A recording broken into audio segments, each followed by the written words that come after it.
Sans surprise, Jordan Bardella en tête, Marine Le Pen en tête, Marion Maréchal troisième, Philippe de Villiers quatrième, Nicolas Sarkozy cinquième, Éric Zemmour sixième, Sarah Knafo dont on parlait tout à l'heure est septième, Jean-Luc Mélenchon huitième et puis en fin de tableau, alors François Hollande 16e, Gérald Darmanin 15e, Raphaël Glucksmann 13e.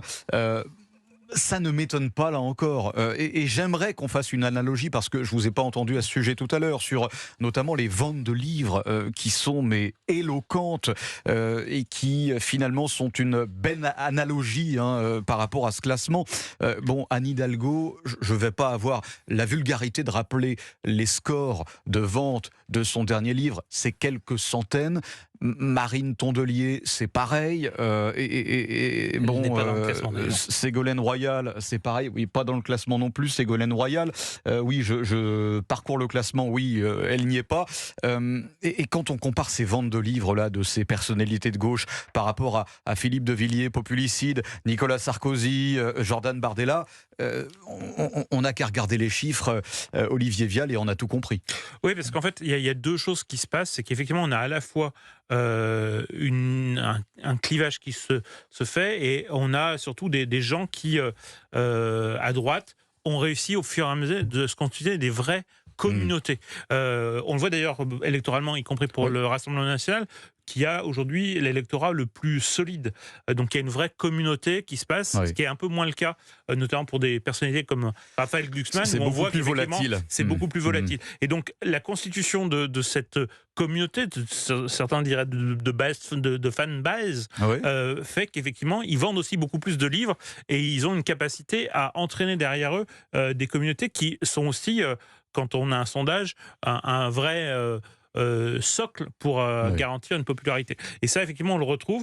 C'est d'ailleurs marquant de voir que la première personnalité de gauche, c'est Jean-Luc Mélenchon, parce que lui, justement, dispose, même s'il est extrêmement clivé, extrêmement critiqué, il a une vraie base. Il faut le reconnaître. Voilà. Il a des soutiens qui sont des soutiens extrêmement forts et extrêmement idéologiques. Bon, voilà. Et puis, tout de même, un mot sur Nicolas Sarkozy, 5e du top des politiques.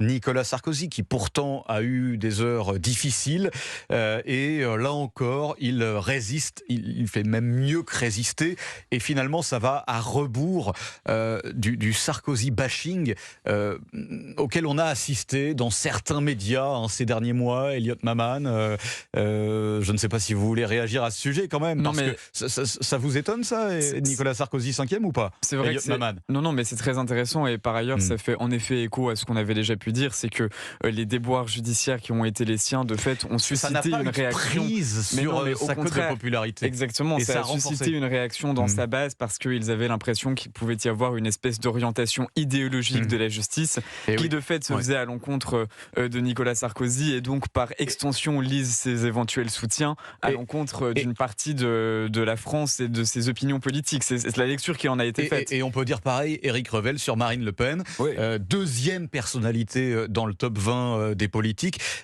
Marine Le Pen qui a eu maille à partir également avec la justice et qui, là encore, fait mieux que résister. Mais bien sûr, et ce classement est vraiment orienté à droite.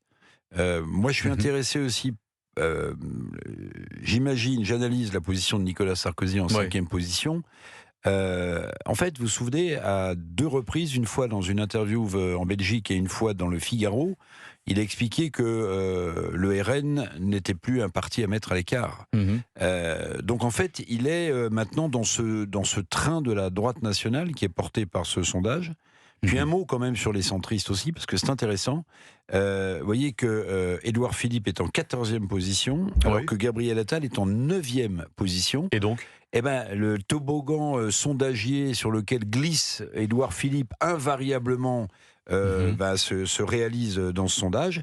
Et je suis relativement étonné parce que finalement, on l'entend peu, par la 9e place de Gabriel Attal, qui incarne plus le centre, visiblement, centre droit, que l'incarne aujourd'hui Édouard Philippe, qui a commis sans doute le péché originel de dire, vous en souvenez de cette périphrase, je serai le président. Ce n'est pas digne de rester au pouvoir pour Emmanuel Macron, donc la périphrase c'est s'il reste, il est indigne. Je pense qu'il paye très lourdement cela, parce qu'on peut aimer ou ne pas aimer Emmanuel Macron politiquement, mais le fait, quand vous avez été nommé Premier ministre, qu'on vous sort de la ville du Havre pour vous donner une notoriété nationale et cette trahison, je pense que les Français n'aiment pas trop. Et Emmanuel Macron, 12e, président de la République, il est 12e. Voilà, je pense qu'on a tout dit.